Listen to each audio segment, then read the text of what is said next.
everyone. I hope you're doing good. I am Sonal Jain, your host, and I welcome you to a brand new episode of Gupshup with Pals. In today's episode, we have Mr. Dakshit Mathur, who is an engineer and has been into stand-up comedy since last 5 years. He was one of the first comedians from the Jaipur circuit and is also now in content writing. For your information, this is an audio episode, and I hope to see you at the last. Presenting to you, Dakshit Mathur. Hi, Dakshit bhai, how are you? I'm good. How are you, Sonal? I'm also good.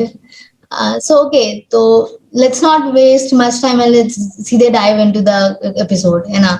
Yeah. Okay. So I'll start with कि what was your first trigger moment when you realized कि हाँ you have to go in this field only? Actually जब मैं second year में था अपने हाँ. तब हम लोग कॉलेज फेस्ट में गए थे। एक एलपी जो कॉलेज है अच्छा. पंजाब में, उसकी कॉलेज फेस्ट में गए थे। तो वहां पर ऐसा था कि 4 इवेंट्स में पार्टिसिपेट करना जरूरी था। ओके. और उस टाइम पे मतलब ऐसे मेरे में इतनी अकल भी नहीं थी, तो मैंने 4 में से 3 इवेंट्स चुने थे, रोडीज, ट्रेजर हंट और ग्रुप डिस्कशन।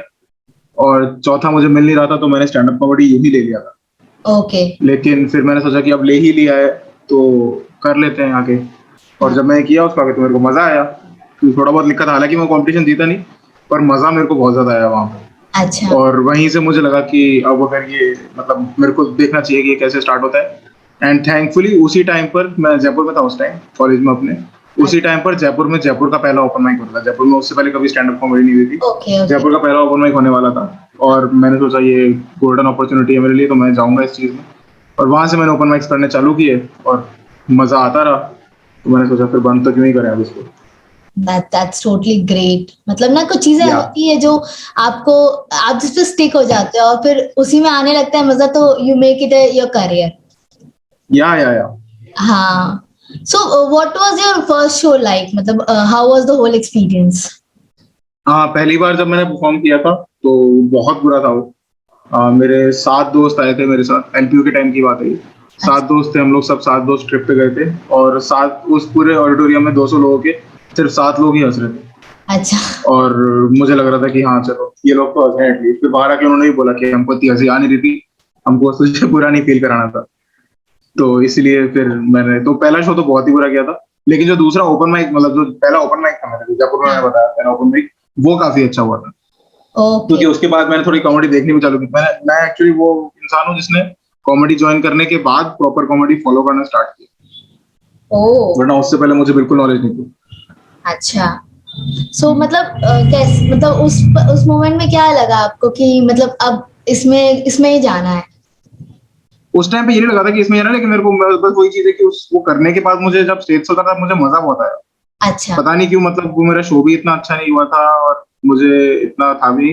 लेकिन ये मेरे साथ आज तक होता है कि आज भी अगर मेरा कोई शो है जो इतना अच्छा नहीं जाए, उसके बाद I can't wait to get back on stage.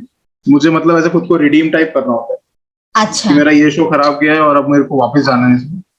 मेरे को वापस स्टेज पे आना है, मेरे को दिखाना है इन लोगों को कि मैं अच्छा कॉमेडियन हूँ और मतलब मैं बुरा नहीं हूँ। मैं खुद को दिखाना है इन लोगों को, तो इसलिए मैं वेट नहीं करता। तो मेरे ख्याल से वही चीज उस टाइम पे हुई थी जब मेरा पूरा शो गया था, तो मैं वेट नहीं कर पाता कि मेरे को वापस स्टेज पे जाना है, मेरे को वापस स्टैंड अप करना है। तो मैंने फिर सीरियसली लिखना भी चालू किया उसके बाद। मेरे ख्याल से 6 महीने का डिफरेंस था इस वाली परफॉर्मेंस और मेरे पहले ओपन माइक। हाँ. तो 6 महीने बाद जब मैंने परफॉर्म किया तो बहुत बढ़िया हुई। ओह, that's great. मतलब वही चीज होती है ना कि कम से कम कहीं मजा आने लगता है ना, तो मतलब खुद ही दिल करता है कि अच्छा ठीक है ना, नहीं हो रहा है कर लेंगे हम लोग क्या। हाँ है ना.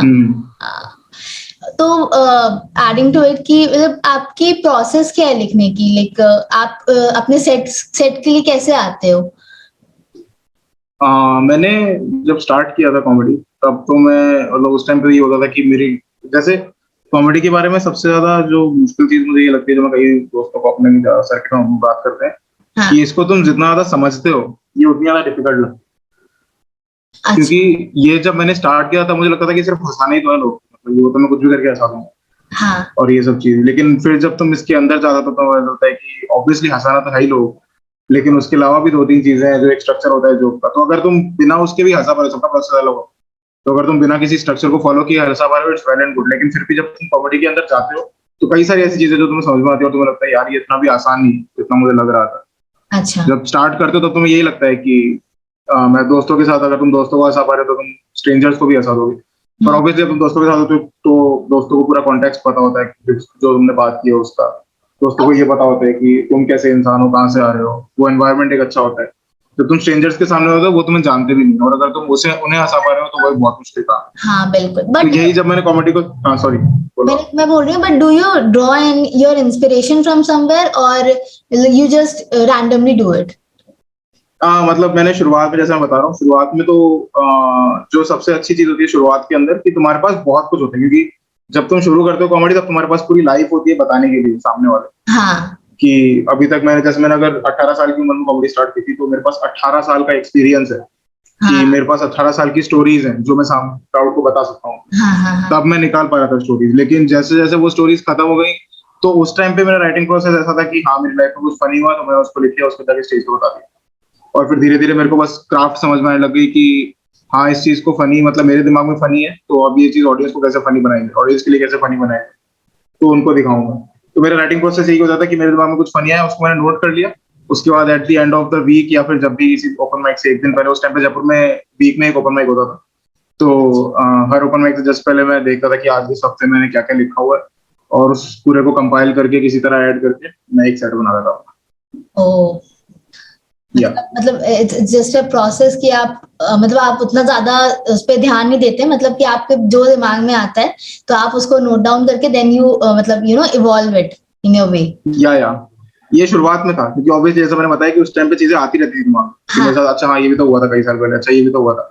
लेकिन फिर एक टाइम के बाद सैचुरेशन पॉइंट आ जाता है, फिर तुम्हें खुद चीजों को फनी बनाना पड़ता है, फिर तुम्हारे दिमाग में चीजें फनी होके नहीं आती, क्योंकि इसके बाद तुम्हारे पास कॉमेडी का भी एक्सपीरियंस होता है तो तुम्हें ज्यादा चीजें फनी भी नहीं लगती, क्योंकि तुम्हें पता है। जैसे बीइंग अ कॉमेडियन की एक ये चीज है कि कभी कभी जैसा होता है कि जैसे कोई इंसान है जो कॉमेडी ज्यादा देखता नहीं है या फिर ज्यादा फॉलो नहीं करता, वो कोई जोक क्रैक कर रहा होता है तो इन सम केसेस ऐसा होता है कि वो जोक थोड़े प्रिडिक्टेबल होते हैं। हाँ जैसे आज अगर कोई मेरे सामने जोक मार रहा है तो मेरे को थोड़ा बहुत समझ में आता है कि वो जोक कहाँ से आ रहा है, ऑब्वियसली मेरे को हंसी आएगी उस जोक पे। लेकिन जब कोई जोक एकदम से आ जाए ना तो जो हंसी आती है वो चीज अब बहुत कम हो गई है। वो चीज मतलब अब मेरे साथ तब होती है जब मैं किसी और कॉमिक को परफॉर्म करते हुए देख रहा होता हूँ, या फिर कोई दोस्त है मेरा उसके साथ उसने कुछ ज्यादा ही फनी बात की। तो इसलिए मुझे ये लग रहा था कि मतलब ये मुश्किल होती है मेरे को अब जाके, और इसीलिए अब लिखना थोड़ा ज्यादा मुश्किल हो गया, क्योंकि अब मेरे को फनी चीज को खुद करना पड़ता है इंस्टेड ऑफ कोई फनी चीज मेरे दिमाग में है। हाँ बिल्कुल बिल्कुल। अच्छा, I totally agree with you. मतलब अब कोई भी इंसान अगर कुछ जैसे स्क्रिप्ट लिख रहा है या राइटिंग का कुछ लिख रहा है तो वो एक राइटर्स ब्लॉक आता है, बट ऐसे भी होता है कि मतलब आपके पास कंटेंट नहीं बचता है कि आप अब क्या दो सामने या ऑडियंस को अपने। तो मुझे ये पूछना है कि जैसे nowadays we see crowd work is really getting good response, so is it easy to make on the spot jokes और you your pre made jokes work in that situation? कई सारे क्राउड वर्क जो होते हैं जो हाँ मतलब majorly मैंने देखे हैं, तो ऐसा होता है जैसे जो क्राउड वर्क वीडियोस भी होती हैं तो उसमें तो मैं देखता हूँ कि कई सारी चीजें ऑन द स्पॉट ही होती हैं, लेकिन जैसे आप वीडियो जो देखते हो तो वो जो वीडियोस हैं वो कॉमिक्स होते हैं जो कॉमेडी ऑलमोस्ट मतलब काफी टाइम से कर रहे हैं, या फिर वो उन्होंने ओपन माइक्स बहुत ज्यादा की। तो ऐसा होता है कि एक टाइम के बाद ना तुम कुछ आंसर्स के लिए तो एक टेम्पलेट बना लेते हो, ऐसा मुझे लगता है। जो मतलब मैं खुद के एक्सपीरियंस से बताऊं कि जैसे आज अगर मैं क्राउड वर्क कर रहा हूँ तो मेरे को आपने कोई जवाब दिया, हाँ तो उस जवाब का रिस्पॉन्स मेरे पास आज अगर नहीं है, लेकिन अगर मेरे को अगले कुछ माइक्स बाद सेम जवाब मिला तो वो रिस्पॉन्स मेरे पास प्रिपेयर्ड हो। तो इसलिए अगर मैंने बहुत ज्यादा ओपन माइक्स होस्ट किए हैं या फिर मैंने बहुत ज्यादा क्राउड वर्क किया है तो एक टाइम के बाद आप एक टेम्पलेट बना सकते हो क्वेश्चंस का, और फिर आंसर्स पे तो उस टाइम पे तो फिर वो स्पॉन्टेनिटी होती है कि आप कितना ज्यादा फनी कर सकते हो उस चीज को। अच्छा या ओके। तो जैसे हम बात कर रहे हैं ऑनलाइन शोज ऑफलाइन शोज की, आजकल बहुत ज्यादा हो गया ऑनलाइन शोज। लोग मेजरली अब एज अ न्यू नॉर्मल लोग ऑनलाइन शोज ही कर रहे हैं। तो how is it different to cater an online show online audience rather than online offline one? जो ऑफलाइन ऑडियंस होती थी ना तो in most of the cases वो आपको सुनने के लिए आई ही है, उसका सारा अटेंशन आपके पास आपकी तरफ है। और दूसरी चीज वो एक एनवायरनमेंट में बैठी हुई है, जैसे अगर आप 100 लोग क्राउड में हो तो 100 लोग वहां पर, उनको पता है कि मेरे अलावा यहाँ पर 99 लोग भी हैं। हाँ लेकिन यही अगर आप जूम पे कोई ओपन माइक कर रहे हो तो वो जो इंसान है जो आपको देख रहा है वो अपने रूम में अकेला बैठा हुआ है। हाँ तो ये एक बहुत बड़ा चैलेंज है, क्योंकि उस टाइम पे उसका अटेंशन स्पैन बहुत कम होगा। अच्छा जैसे मतलब इसका एग्जांपल मैं दे सकता हूँ कि अगर आप कोई लाइव शो देख रहे हो तो आपको बहुत ज्यादा हंसी आएगी किसी जोक पे, लेकिन वही जोक अगर आप यूट्यूब पे देखो हाँ। तो आपको आपको लगेगा कि हाँ ये फनी है, लेकिन आपको हंसी उतनी ज्यादा नहीं आएगी जितनी आपको लाइव शो में आएगी, क्योंकि लाइव शो का एक बहुत डिफरेंट माहौल होता अच्छा। है। तो इसलिए मुझे लगता है कि केटर करना तो जूम के ऑडियंस को बहुत मुश्किल है।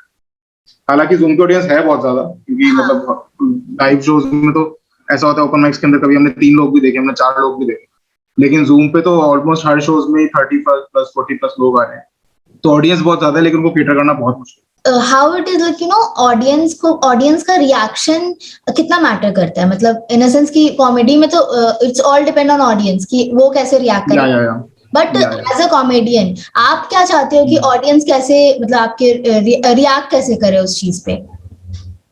तो मतलब इसमें मेरे को लगता है कि ये बात मेरे को शुरुआत में लगती थी, कि जो मैं अभी भी कई सारे लोगों को बताता हूँ, हाँ। कि शुरू शुरू में अगर तुम जब कॉमेडी स्टार्ट कर रहे हो तब तुम्हें ये लगेगा कि सिर्फ लाफ्टर मैटर कर रहा है, हाँ। ये तुम ऑडियंस को जितना ज्यादा हंसा पा रहे हो उतना ज्यादा अच्छा है। लेकिन तुम्हें ये भी समझना पड़ेगा कि वो सिर्फ जब तुम 5 मिनट के लिए करो, जब तुम 10 मिनट के लिए स्टेज पे हो, क्योंकि उस टाइम पे ऑडियंस हंस सकती है, मतलब तुम 5 मिनट तक हंस सकते हो बिना रुके, कोई इशू नहीं। जब तुम 1 घंटा कर रहे हो या फिर तुम आधा घंटा कर रहे हो, तब तुम्हें ये भी समझना पड़ेगा कि ऑडियंस भी थक सकती है हंसते हंसते। और अगर तुम उनको जैसे मान लो 1 घंटे के अंदर तुम्हारे पास 6 जोक्स हैं, हाँ। तो अगर तुम्हारा जब तुम 5 मिनट के का सेट होता है तुम्हारे पास, तो तुम एक रेटिंग देते हो अपने सेट को 1 से 10 की, हाँ। और वो रेटिंग अगर तुम्हारे सेट की 9 है तो मतलब तुम्हारा वो सेट अच्छा है। लेकिन अगर तुम 1 घंटे के जोक्स कर रहे हो और उसमें तुम्हारे सारे सेट्स की रेटिंग 9 है, तो जो लास्ट सेट जो तुम करोगे उस पर ऑडियंस इतना ज्यादा नहीं हंसेगी जितना वो पहले जोक पे हंसी, हाँ। क्योंकि अब ऑडियंस उस लेवल के जोक सुन के थकी, हाँ। अब ऑडियंस को और ज्यादा चाहिए। तो तो इसीलिए कभी कभी ऐसा होता है कि ऑडियंस का लाफ्टर जो होता है वो समझना पड़ता है कि हमको, कि हमें किस जगह पे साइलेंस भी चाहिए, किस जगह पे हम चाहते हैं कि ऑडियंस सिर्फ हमारी बात सुने, ताकि हम आगे जाके उनको और ज्यादा हंसा पाए। तो इसलिए जूम शोज में ये भी दिक्कत होती है कि किसी का नेटवर्क नहीं आ रहा है, या फिर कभी कभी ऐसा होता है कि कोई एक इंसान बीच में हैकल कर दिया, तो सेटअप करना अपने पूरे जोक को बहुत मुश्किल है जूम शो, हाँ, कि तुम्हारी वॉइस बीच में ब्रेक हो गई या फिर सामने वाले को सुनाई नहीं दिया किसी वजह से। वो चीज मैं आप पे टोटली एग्री करूंगी, वो चीज तो होता ही है। Going to the next one कि हम या देखते हैं कि controversies are very common in the recent times in comedy world, है ना? तो do you take any conscious steps to avoid that same? यार मतलब एज सच मुझे, जैसे मैं ये बोलता हूँ कि मैं पूरी कोशिश करता हूँ, मैं मतलब इस चीज के तो ऑब्वियसली अगेंस्ट हूँ कि कोई भी चीज कोई भी चीज किसी ने बोली तो उनके अगेंस्ट कोई वायलेंस वगैरह कुछ हो रही है। हाँ। But at the same time, जैसे जब मैं जयपुर में कॉमेडी स्टार्ट की थी, तब से ही हम जिस जगह पे इवेंट करते थे, या फिर उस टाइम पे जयपुर सर्किट ही पूरा बहुत नया था, तो जयपुर में कॉमेडी उससे पहले हुई नहीं थी, तो जो ओनर्स थे या फिर जो क्लब्स थे जहाँ पर कॉमेडी होती थी वो भी बहुत नए थे, तो उन्होंने भी अपने खुद के रिस्ट्रिक्शंस रखे हुए थे अच्छा। कि इस चीज पे जोक नहीं करना है, इस चीज पे जोक नहीं करना। और उस टाइम पे मेरे को भी इस चीज की बिल्कुल नॉलेज नहीं थी क्राफ्ट की, कि हाँ फ्रीडम ऑफ स्पीच और जो चाहे वो बोल सकते हो। तो उस टाइम से ही मैंने अपने आप को सेंसर करना चालू कर दिया था कि मैं कुछ ऐसा ना बोल दूं जिससे किसी को बुरा लग जाए। हाँ। तो वो चीज मेरे एक तरीके से मैं कह सकता हूँ कि एडवांटेज में काम आ गई, कि अब अगर मेरे दिमाग में अगर कोई ऐसा जोक आता है जो प्रॉब्लमेटिक हो सकता है, तो एक वार्निंग ऑटोमेटिकली आ जाती है हाँ। कि इसको किसी ऐसे तरीके से बोल जिससे इनको बुरा ना लगे। हाँ। तो वो अब ऐसे कॉन्शियस चॉइस नहीं है अब मेरी, लेकिन अब वो ऐसे सबकॉन्शियसली वो दिमाग में आ ही जाता है कहीं ना कहीं से। लेकिन उसके अलावा एट द सेम टाइम मुझे लगता है कि जोक करना तो मतलब कितना ही हार्मफुल हो सकता है किसी के लिए। अच्छा। तो एज ए सेइंग कि आप बहुत अपने आप को संभाल के, मतलब यू एज अ पर्सन आप एकदम देखते हो कि कहीं कुछ मैं गलत ना बोल दूं या वैसा कुछ। तो बिल्कुल बिल्कुल। मतलब अगर अगर सामने एज एन ऑडियंस से अगर वैसा कुछ आते तो व्हाट डू यू डू? हाँ वो तो मतलब एक तरीके से जैसा क्राउड वर्क की बात होगी अभी, तो तुम्हें एक्सपीरियंस ही आता है। जैसे अगर तुम बहुत नए होते हो और कोई तुम्हें हैकल करता है, तो कई बार मतलब मेरे खुद के साथ ऐसा हुआ है कि शुरू शुरू में जब तुम मेरे को हैकल करता था तो मेरे पास चुप रहने के अलावा कोई ऑप्शन नहीं था। हाँ। लेकिन अभी मैं ट्राई करता हूँ कि किसी भी तरीके से या तो मैं सामने वाले से अग्री ही करता हूँ, या फिर मैं उसको, उसने बीच में बोला इस बात को एड्रेस करूँ कि तुम्हें बीच में नहीं बोलना चाहिए, कुछ ऐसा करके मैं ऑडियंस को भी अपने साथ रखूं कि ऑडियंस को लूज ना करूं। और मेरी कोशिश रहती है कि सामने वाले को समझ आ जाए, क्योंकि वो भी मतलब ऑब्वियसली वो भी एक अच्छा टाइम बिताने आया ना, तो उसे बस ये पता नहीं है कि उसका बीच में बोलना मेरे लिए बुरा है। हाँ। तो मैं उसे किसी तरह समझा दूं कि बीच में मत बोल। और इस प्रोसेस में मैं ये भी नहीं चाहूंगा कि ऑडियंस मुझसे बोले, तो अगर वो बार बार बोलता रहेगा तो ऑब्वियसली आई हैव टू से हिम समथिंग, कि या तो मुझे बहुत बुरी तरह उसका मजाक उड़ाना पड़ेगा, या फिर मुझे उसे बोलना पड़ेगा कि आप प्लीज बाहर दो, कि आपकी वजह से पूरा शो खराब हो। लेकिन कई बार ऐसा होता है कि जब हैकर कोई करता है तो मैं बोलता हूँ उनको बड़े प्यार से कि आप प्लीज, मतलब शो चल रहा है, तो उनको समझ में आता है कि हाँ उनकी गलती है और वो शांत हो जाते हैं उससे। हाँ इसका बहुत ही बढ़िया एग्जांपल दूंगा मैं, राहुल सुब्रमण्यम कॉमेडियन जो है, उनका जो क्राउड वर्क है, हाँ उनके क्राउड वर्क के मेरे ख्याल से 2 वीडियोज हैं और दोनों में ही उन्होंने बिल्कुल भी रोस्ट नहीं किया अपने क्राउड को। उन्होंने सिर्फ उनसे बात की और वो बहुत ज्यादा फनी, मतलब one of the funniest crowd work video जो है आउट देयर ऑन यूट्यूब। तो अच्छा उसमें उन्होंने रोस्ट नहीं किया, तो इसका मतलब ये भी ये है कि जरूरी नहीं कि अगर आपको क्राउड वर्क करना है तो आपको ऑडियंस का मजाक ही उड़ाना है। अच्छा। मेरा अगला सवाल ये है कि comedians often talk about their shows getting bombed, है ना? तो have you ever experienced something like that? या ऑब्वियस, मतलब even the greatest of the comics bomb someday, मतलब इस दुनिया में जो बेस्ट कॉमिक्स हैं वो जब अपना नया मटेरियल ट्राई करते हैं तो पूरा पूरा चांस है कि वो बॉम्ब।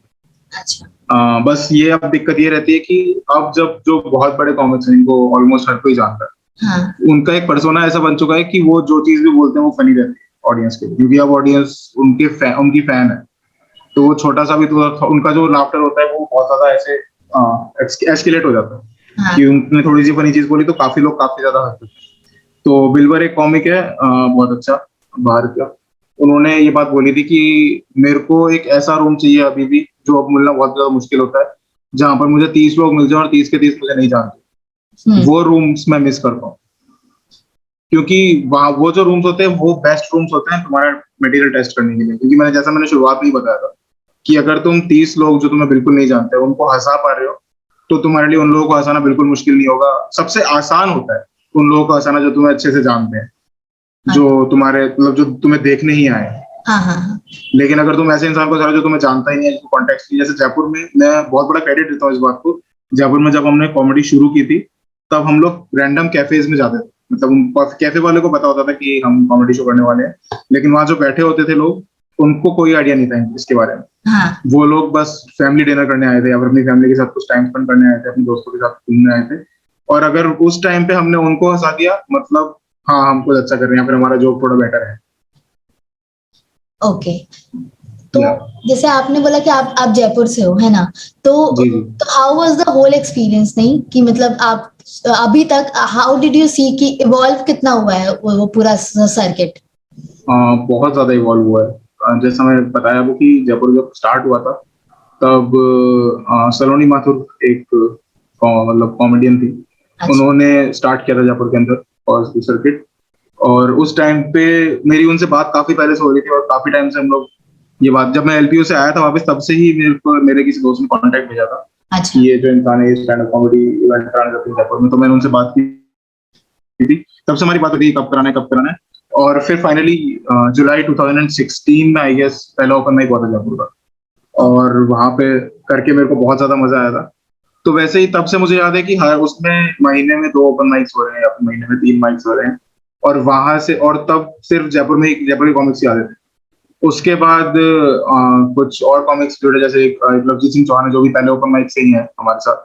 वो उन्होंने, उनके कॉन्टेक्ट्स काफी अच्छे थे, तो उन्होंने जयपुर में बाहर से लोग बुलाने चालू किए जो फेमस कॉमेडियंस थे। हाँ उन्होंने जयपुर में कनन गिल का शो करवाया, उन्होंने बिस्वा का शो करवाया। और अभी भी, और तब से ये चालू हुआ कि जयपुर एक तरीके से एक नई सिटी बन गई जहाँ पर स्टैंड अप होता है प्रॉपर। तो अच्छा वहां पर बाहर के कॉमिक्स आने लग गए। और अब तो ऐसा हो गया कि अगर आप जयपुर में खोलेंगे बुक माई शो तो आपको लिस्ट में दिख जाएंगे 40 कुछ शोज लाइंड अप हैं इस महीने के अंदर।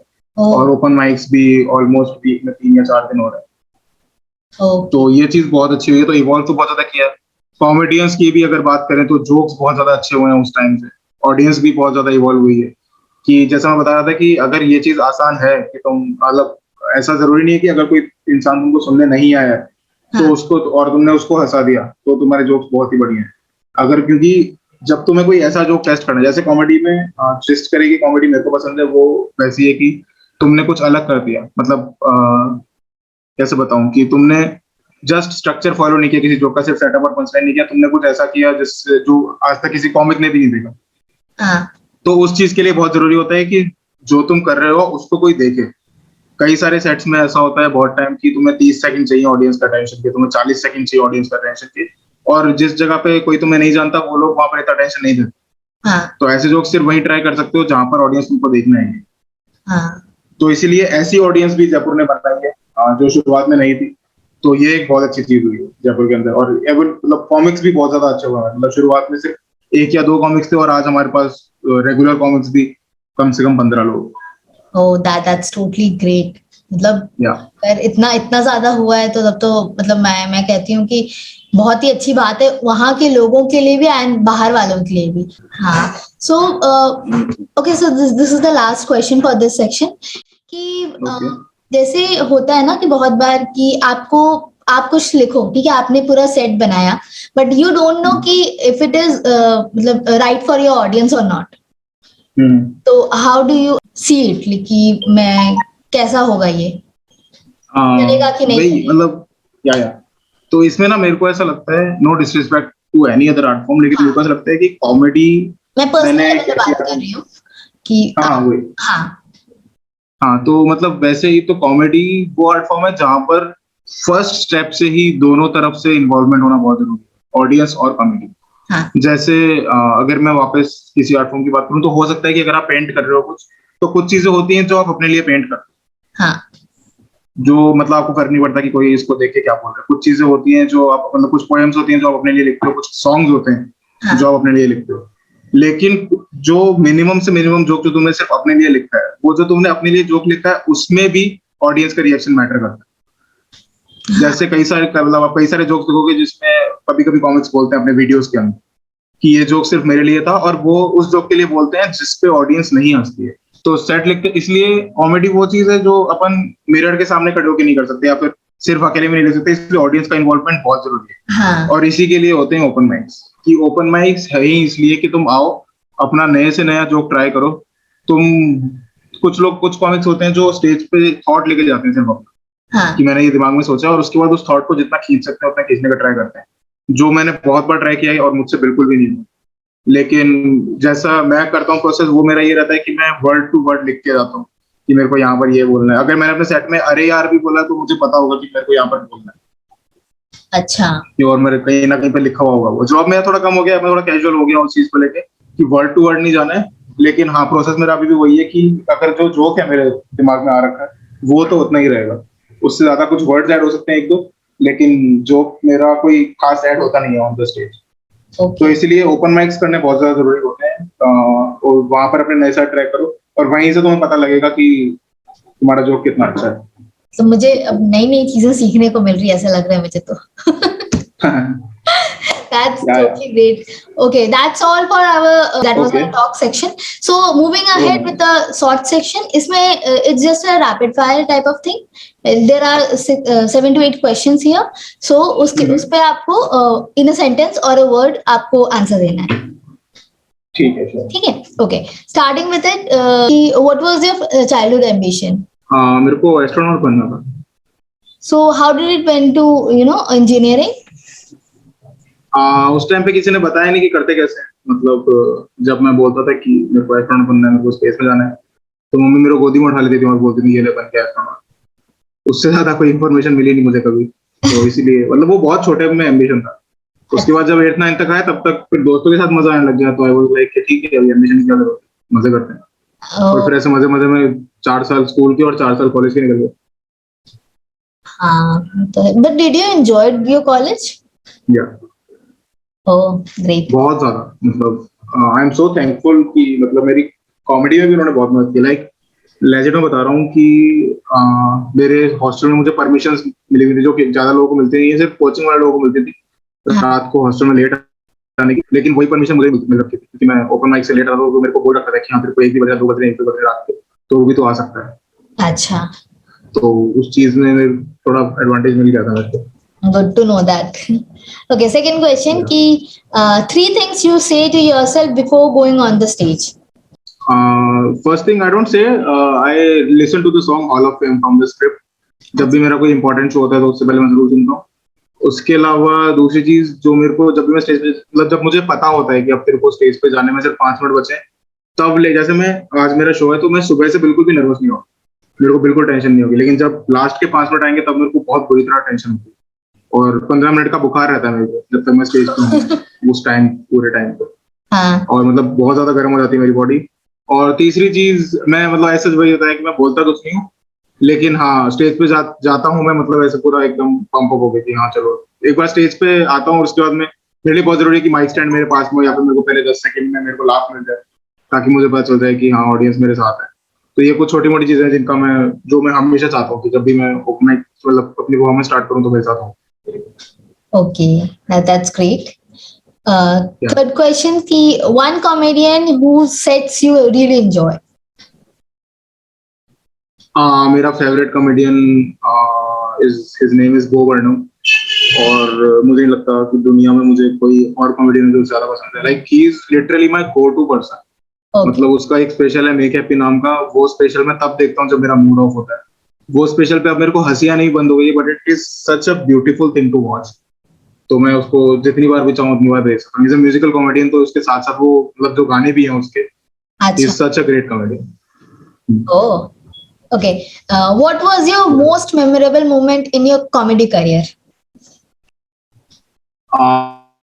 अगर कोई सबसे ज्यादा ही मेमोरेबल मेरे को बताना हो, या मेरे पास जब मेल आया था कि कॉमिक्सतान में मेरा सिलेक्शन हो गया था, Okay. और उसके बाद या मतलब वो सिर्फ फर्स्ट राउंड में ही हुआ था, हालांकि उसमें कई सारे स्क्रीनिंग राउंड होते हैं, तो सिर्फ फर्स्ट राउंड में ही हुआ था, लेकिन उस टाइम पे मेरे को बहुत ज्यादा खुशी हुई थी। उसका मेन रीजन ये था कि उससे जस्ट पहले मैंने 3 महीने का ब्रेक लिया था कॉमेडी से, अच्छा. और मतलब वो बहुत ज्यादा मिस कर रहा था मैं कॉमेडी को, क्योंकि मतलब कुछ मेरे बैक्स थे, मतलब बैकलॉग था मेरा इंजीनियरिंग में, उनको क्लियर करने के लिए, और कुछ और रीजंस भी थे। तो उसकी वजह से मैंने 3 महीने का ब्रेक लिया था, और बहुत बुरा लग रहा था मेरे को जितनी जल्दी हो सके उतनी जल्दी वापस कॉमेडी करनी थी। और इन 3 महीने में मैंने एक सेट लिखा था, और जो सेट मुझे मतलब अभी तक मेरा बेस्ट सेट है, जो मेरा फेवरेट जो सेट है कुछ 7-8 मिनट का, वो मैंने लिखा था। और वो मैंने 3 महीने के बाद मैं माइक पकड़ा था पहली बार, और वो सेट करके आया था, और मैंने वही वीडियो कॉमेंट्स में लगा था, और वो वीडियो सेलेक्ट हो गया था, क्योंकि वो सेट बहुत अच्छा है मेरे हिसाब से। अच्छा. That's तो good. वो मेरे ख्याल से एक बहुत ही स्पेशल मोमेंट था मेरे Which has लिए। been उसके अलावा अभी तक जो मेरा एकदम से मुझे, सॉरी सॉरी मैं इंटरप्ट कर रहा हूँ आपको, हाँ मेरे बिल्कुल. को एकदम से बोलते बोलते याद है कि उससे भी ज्यादा जो मेरे लिए मतलब अभी तक कॉमेडी का बेस्ट मोमेंट है, अगर मैं अपने बेस्ट शो की बात करूँ, आज तक के परफॉर्मेंस की बात करूँ, तो मुंबई में दैट कॉमेडी क्लब, जो one of the best venues in India है, वहां पे मैंने परफॉर्म किया था। और वो जो शो गया था, वो उससे अच्छा शो मेरा नहीं हुआ आज तक, मतलब 5 साल हो गए मेरे कॉमेडी करते हुए, लेकिन that was the best show Which has been the best audience you have performed for? I perform for. Again audience at the that comedy club, Okay. बहुत मजेदार ऑडियंस थी वो। Acha. One person you would tag as a good fit for our podcast. One person I would tag Vidushi Swaroop. Vidushi. She is a good friend of mine, she is an amazing comedian, और उसके पास इतना ज्यादा experience है, जिस जो मतलब ऐसे में अगर उसके पास 1 से लेकर 10 में 10 एक्सपीरियंस है, तो मेरे पास 0.1%। तो मतलब बहुत कुछ पता है उसको हर चीज के बारे में। Okay. Great. So last one, ki, what are your suggestions for someone who is stepping into the world? मैंने बहुत सारे नए कॉमिक्स को ये बोलते हुए सुना है कि नहीं नहीं, मैं कुछ तैयार तो करके आया नहीं था, मैं तो बस यहाँ मजे करने ही आया था। तो प्लीज ऐसा मत करो, please take this art form, मतलब ये आर्ट फॉर्म हंसाने की है, but please take this art form seriously अगर तुम इसे कर रहे हो। मतलब ठीक है, तुम पहली बार ऐसा कर रहे हो, तुम सिर्फ ट्राई कर रहे हो पहली बार कि मैं कर सकता हूँ, नहीं करता, दैट्स टोटली फेयर। लेकिन दूर से कभी ये मत सोचो कि ये जो आर्ट फॉर्म है, वो अगर इसमें सिर्फ हंसना इन्वॉल्व है लोगों का, तो ये आर्ट फॉर्म भी इतनी कुछ खास सीरियस नहीं होगी। ये बहुत ही सुंदर आर्ट फॉर्म है, और मेरे को नहीं लगता कि मैं किसी भी चीज में अच्छा हूँ जितना मैं इसमें अच्छा हूँ। तो please respect the art form. मैं तो ऑडियंस को बोलूंगा, कभी ये मत सोचो कि कॉमेडियंस जो होते हैं वो, मतलब जैसे कई सारी चीजें जो कॉमेडियंस को लोग बोलते हैं, जैसे कभी मैं कहीं बैठा हूँ, सामने वाले को पता है कि मैं कॉमिक हूँ, तो वो हर थोड़ी देर में जब भी कुछ माहौल में कुछ फनी होगा, तो उसे लगता है कि मैं कंटेंट ही बना रहा हूँ उस टाइम। तो मेरे ऑफिस में कॉलीग्स मुझे यही बोलते हैं कि ये तो आपको कंटेंट मिल गया होगा, ये तो आपको कंटेंट मिल गया होगा। तो प्लीज ये करना बंद कर दो। बट या एक तो ये बहुत ही अच्छी चीज है, तो प्लीज ट्राई इट। मतलब मुझे लगता है कि हर इंसान को अपनी लाइफ में एक बार स्टैंड अप कॉमेडी ट्राई करनी चाहिए, क्योंकि उसमें जो मजा होता है उसके बाद तुम, मुझे लगता नहीं है कि तुम कुछ भी और करना चाहो। और ये तो मैं सिर्फ कॉमेडी की बात कर रहा हूँ, कोई भी स्टेज आर्ट अगर तुम कर रहे हो, तो उसमें अगर तुम ऑडियंस का एक अच्छा रिएक्शन मिल गया, तो मुझे नहीं लगता तुम उसके बाद कुछ भी करना चाहोगे। बहुत बढ़िया फीलिंग होती है। Okay. So that was all for today, and I really enjoyed the conversation, pehli baat to, and I can't tell you how happy I'm right now, Oh, because thank you so much. talking about something which I like, I didn't knew anything about this sector. Okay, so talking to you was Oh, like totally a new thing for me right now. oh, okay, okay. Thank you so much. Thank you so much. Yeah. या also जाते जाते मैं बस एक suggestion दूंगा, Netflix पे एक special है, उसका नाम है नेनेट, प्लीज देखो, it is one of the best things ever happened Which in one? On Which one? Ever said on stage, Nanette by Hannah Gadsby. Okay. Okay, sure, हाँ, sure. आप भी देखो, और मतलब अगर कोई जितने भी लोग आपके इस पॉडकास्ट को सुन रहे हैं, प्लीज देखो, वो उससे अच्छी चीज नहीं बनी है कभी किसी भी चीज में, भले वो कॉमेडी हो या फिर वो जो भी है उसको आप बोलना चाहो, प्लीज उसको पूरे 1 घंटे तक सुनो, अगर तुम बोर हो रहे हो तो जबरदस्ती सुनो, लेकिन प्लीज सुनो। Great. Okay, या everyone. Bye thank you, bye. Bye.